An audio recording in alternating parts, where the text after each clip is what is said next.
European രാജ്യങ്ങൾ മുഴുവൻ സന്ദർശിച്ച് അവിടുത്തെ വിദ്യാഭ്യാസ രീതികൾ പഠിച്ച് ഒരു തൃശൂർക്കാരൻ. ദിലീപ് രാധാകൃഷ്ണൻ എന്ന യുവാവാണ് പുതിയ സംരംഭത്തിന് വേണ്ടി ഇത്രയേറെ യാത്ര ചെയ്തത്. ആ അനുഭവം കൊണ്ട് ഒരു എഡ്യൂക്കേഷൻ കൺസൾട്ടൻസിയും തുടങ്ങി. ലക്ഷങ്ങൾ മുടക്കി കാനഡയിലും ഓസ്ട്രേലിയയിലും പഠിക്കാൻ പോകുന്നവരോട് ദിലീപിന് ചില കാര്യങ്ങൾ പറയാനുണ്ട്. കുറഞ്ഞ ചിലവിൽ വിദേശത്ത് പഠിക്കാൻ കഴിയുന്ന മികച്ച യൂണിവേഴ്സിറ്റികളെയും രാജ്യങ്ങളെയും കുറിച്ചാണ് അത്. കേൾക്കാം. നമ്മുടെ നാട്ടിൽ നിന്ന് ഒരുപാട് വിദ്യാർത്ഥികൾ വിദേശ രാജ്യങ്ങളിൽ പഠനത്തിനും മറ്റുമൊക്കെയായി പോകുന്നുണ്ട്. പക്ഷേ പലപ്പോഴും നമ്മൾ നേരിടുന്ന ഒരു പ്രധാന വെല്ലുവിളി എന്ന് പറയുന്നത് കൃത്യമായ അറിവില്ലാതെ പല ഏജൻസികളിലും ചെന്ന് ചാടി പണം നഷ്ടപ്പെടുന്ന ഒരുപാട് ആളുകളുണ്ട്. അവിടെയാണ് എനിക്കൊപ്പമുള്ള ഒരു വ്യക്തി, അദ്ദേഹം കൃത്യമായ ഒരു ഫോർമുല മുന്നോട്ട് വയ്ക്കുന്നത്.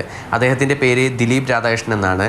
ദിലീപ്സ് ആർക്കേസ് എന്ന് പറയുന്ന ഒരു സ്റ്റഡി അബ്രോഡ് കൺസൾട്ടൻസി നടത്തുകയാണ്. I don't work for any universities, I work for my students എന്നുള്ളതാണ് അദ്ദേഹത്തിൻ്റെ ഒരു മുന്നോട്ട് വയ്ക്കുന്ന ആശയം എന്നുള്ളത്. നമസ്കാരം.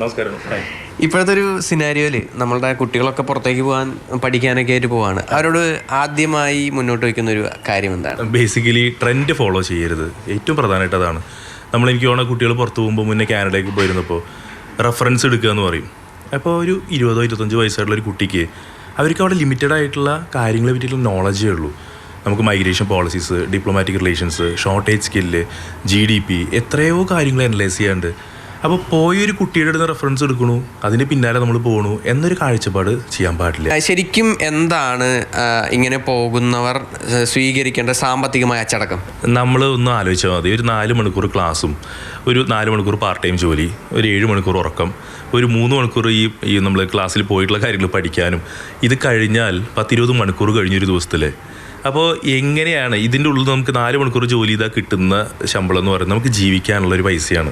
അത് ആ രാജ്യത്തിന് അനുകൂലമായിട്ടുള്ളൊരു ആവറേജ് ഒരു വേജ് റേറ്റ് ഉണ്ട്, അതിനനുസരിച്ചാണ് നമുക്ക് കിട്ടുന്നത്. അത് വെച്ചിട്ട് നമ്മൾ ഇനി ലക്ഷങ്ങളുടെ ഫീസ് അടയ്ക്കുക എന്ന് പറയുന്നത് ഒരിക്കലും പോസിബിൾ അല്ല. എത്ര ശ്രമിച്ചാലും വ്യക്തമായിട്ട് റിസർച്ച് ചെയ്തിട്ട് ബോധ്യപ്പെട്ടതിന് ശേഷം മാത്രം പോകും.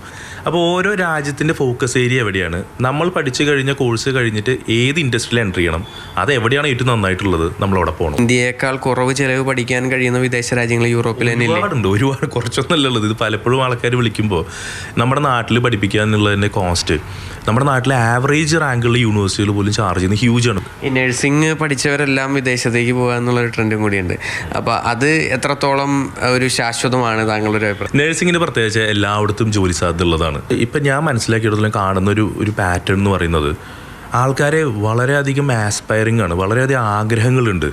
പക്ഷേ അതിന് വേണ്ടിയിട്ടുള്ള എഫേർട്ട് എടുക്കുന്നത് വളരെ കുറവാണ്. എന്നെ സംബന്ധിച്ചിടത്തോളം എൻ്റെ ഫോക്കസ് ഏരിയ, എൻ്റെ ഒരു 70% ബിസിനസ്സും യൂറോപ്പിൽ നിന്ന് വരുന്നതാണ്.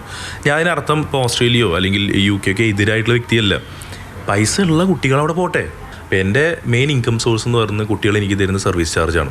So I don't work for any universities, I work for my students. എവിടെയെങ്കിലും ചെന്ന് ചാടുകയല്ല, കൃത്യമായ സ്ഥലത്തേക്ക് ചെന്നെത്തുക എന്നുള്ളതായിരിക്കണം നമ്മുടെ ഓരോരുത്തരുടെയും ലക്ഷ്യം എന്നുള്ളതാണ് അദ്ദേഹം പറഞ്ഞു വയ്ക്കുന്നത്. സുജി പട്ടാമിക്കൊപ്പം MS ലിഷോയ്, മാതൃഭൂമി ന്യൂസ്, തൃശ്ശൂർ.